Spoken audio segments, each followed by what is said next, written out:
Assalamualaikum warahmatullahi wabarakatuh. Kembali lagi bersama kami di podcast Bincang-Bincang Santai. Nah, pada sesi kali ini kita akan membahas terkait dengan Mataba LDM atau Lembaga Dakwah Mahasiswa Yayan Parepare. Nah, pada kali ini kita kedatangan tamu dari Kostur LDM sendiri, yaitu dengan Kak Nurul Fitra. Hai Kak, apa kabar? Hai, alhamdulillah baik. By the way Kak, sekarang itu udah semester berapa? Sekarang saya sudah semester 5. Oh, semester 6. Berarti masuk kuliah di tahun 2022 ya, Kak, ya? Ya, betul. Tapi bergelut di dunia, organisasi itu di tahun berapa, Kak? Ataukah di semester berapa? Ya, jadi saya sudah bergelut di dunia organisasi semenjak saya maba di tahun 2022, tepatnya pada saat saya semester 1. Terus bagaimana sih pengalaman pertama Kakak setelah masuk di LDM itu? Ya, jadi pada saat itu saya semester 1 sebagai mahasiswa PAI tentunya. Kemudian saya masuk di LDM itu tidak lepas daripada dorongan dari teman-teman saya sendiri. Kemudian karena background saya adalah anak PAI yang tentunya tidak keluar daripada kultur-kultur agama, maka saya merasa bahwa organisasi dalam kampus yang paling tepat untuk saya masuki adalah LDM. Karena LDM ini yang akan menunjang baik itu dari segi prestasi, potensi nantinya yang akan mewadahi saya untuk berkontribusi untuk prodi saya tentunya.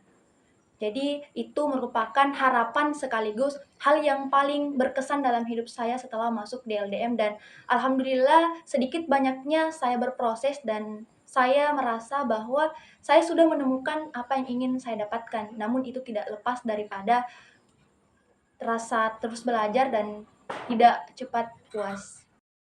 Oh, iya iya.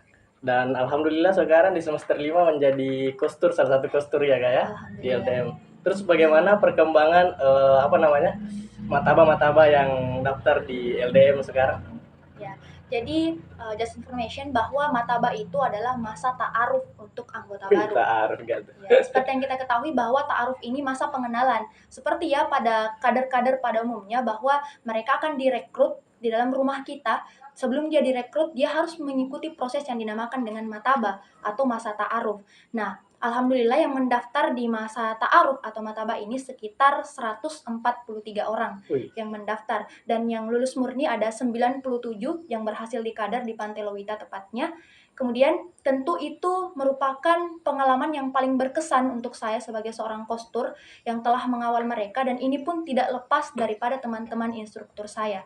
Jadi bebannya itu sangat berat ya. Saya sangat memikul beban bagaimana caranya adik-adik 97 yang lulus murni dan 143 yang mendaftar ini pun bisa mendapatkan wadah yang sepantasnya seperti dengan harapan mereka memasuki LDM itu sendiri. oh, iya iya. Terus gimana sih perasaan Kakak itu pasnya, pasti ada perasaan, kayak stres lah atau bimbang lah pas menghadapi sekian banyaknya, peserta. Terus gimana cara Kakak untuk apa namanya, untuk selalu menguatkan diri Kakak agar selalu bisa untuk memberikan yang terbaik kepada mahasiswa baru yang masuk di LDM? Ya, tentunya berbicara soal memberikan yang terbaik, tentu itu sudah menjadi tanggung jawab kita ya, untuk memberikan yang terbaik untuk adik-adik kita yang ingin difasilitasi tentunya. Tentu berbicara soal suka dukanya ya, pesan dan Iya. kesan-kesan saya, tentunya saya pernah mendapatkan hal tersebut. Namun itu seiring berjalannya waktu mulus terlewati dengan dukungan daripada pengurus LDM itu sendiri, panitia-panitia kami yang selalu sigap siap menerima apapun arahan kami, dan tentunya eh, ketika saya lelah menghadapi teman-teman adik-adik peserta ini, ketika saya masuk di forumnya mereka, kemudian mereka memberikan senyum yang lebar untuk saya rasa itu sudah sangat mengobati rasa-rasa lelah saya sepulang dari kuliah dan mengikuti mataba tersebut. Wih, keren banget nggak sih? Jadi begitu teman-teman, di saat Kak Fitra, ingin merasa dirinya di bawah itu, ada selalu dukungan dari teman-teman pengurus sekalian dan juga saat dia, bergabung dengan forum anak-anak, Mataba yang lain, melihat senyuman mereka, semangat Kak Fitra kembali fresh teman-teman, seperti itu. Nah terus Kak, apa saja sih pembelajaran yang ada di, LDM setelah apa namanya, penyelenggaraan Mataba LDM sendiri? Ya, jadi di dalam LDM itu sebagaimana yang kita ketahui bahwa dia berbackground atau basicnya itu Islami kan. Jadi yang pertama itu ada ceramah, khutbah, ada pula kasidah, ada juga kaligrafi, nasyid, tilawah, dan lain-lain sebagainya. Intinya semua yang menjurus kepada Islami atau religius. Serta tidak lepas daripada pembelajaran itu sendiri, LDM juga memberikan wadah untuk calon kader ini untuk mempelajari ilmu-ilmu umum seperti filsafat, bagaimana pendidikan, ilmu hukum, dan sebagainya. Terus gimana Kak itu caranya mengawal martaba itu agar tidak sampai hilang itu yang 90 orang itu? Nah, cara untuk mengawal bagaimana kader-kader ini tidak hilang ya, atau dalam istilah tidak akan hedon di kampus, Iya, kayak tidak jenuh lah. ya tidak jenuh di kampus, maka kami sebagai instruktur dan pengurus akan mewadahi mereka berupa jenjang.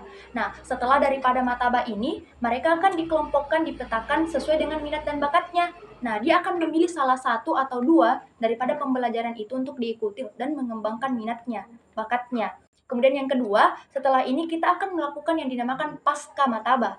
Nah, pasca atau setelah mataba ini, kita akan melakukan maulid, kegiatan maulid, di mana teman-teman atau adik-adik yang sudah memiliki basic atau kemampuan, dia akan mempersembahkannya di situ bersama dengan Al-Madani Awards. Kemudian setelah itu ada jenjang takrir dakwah, kafiat jenazah, dan workshop administrasi. Selanjutnya ada pelatihan TOT atau pelatihannya mereka untuk menjadi seorang instruktur dan pengurus. Baik Kak, yang terakhir saja nih, apa sih harapan-harapan Kakak ke depannya untuk Mataba dan juga untuk maba ke depannya agar tertarik untuk masuk ke dalam LDM? Nah, tentu harapan kami ya sebagai fasilitator di kegiatan itu tidak lain dan tidak bukan sesuai dengan tema yang kami usung itu sendiri. Yang pertama, temanya kan berbunyi membentuk kader yang berintelektual, berkarakter, dan berjiwa Islami. Nah, harapan kami tidak lepas daripada itu. Kami mengharapkan kader yang tidak hanya memiliki potensi intelektual, pemikiran, namun dari segi karakter dia juga mapan dan menerapkan nilai-nilai moral dan etika dalam kehidupannya sehari-hari sesuai dengan prinsip-prinsip Islam itu sendiri. Jadi begitu teman-teman, kita ada kesimpulan bahwa organisasi LDM ini di IAIN sendiri lebih mengarah ke arah kajian-kajian Islamik sendiri. Tentunya berbeda dengan organisasi-organisasi yang lain. Pasti organisasi-organisasi yang lain juga memiliki kelebihan-kelebihannya tersendiri begitu teman-teman. Jadi mungkin sekian podcast pada malam hari ini. Terima kasih kepada Kak Nurul Fitra udah sempat hadir bersama kami di sini untuk berbincang-bincang santai. Nah, sampai jumpa ataukah sampai ketemu di podcast selanjutnya. Bye bye. Love you semua.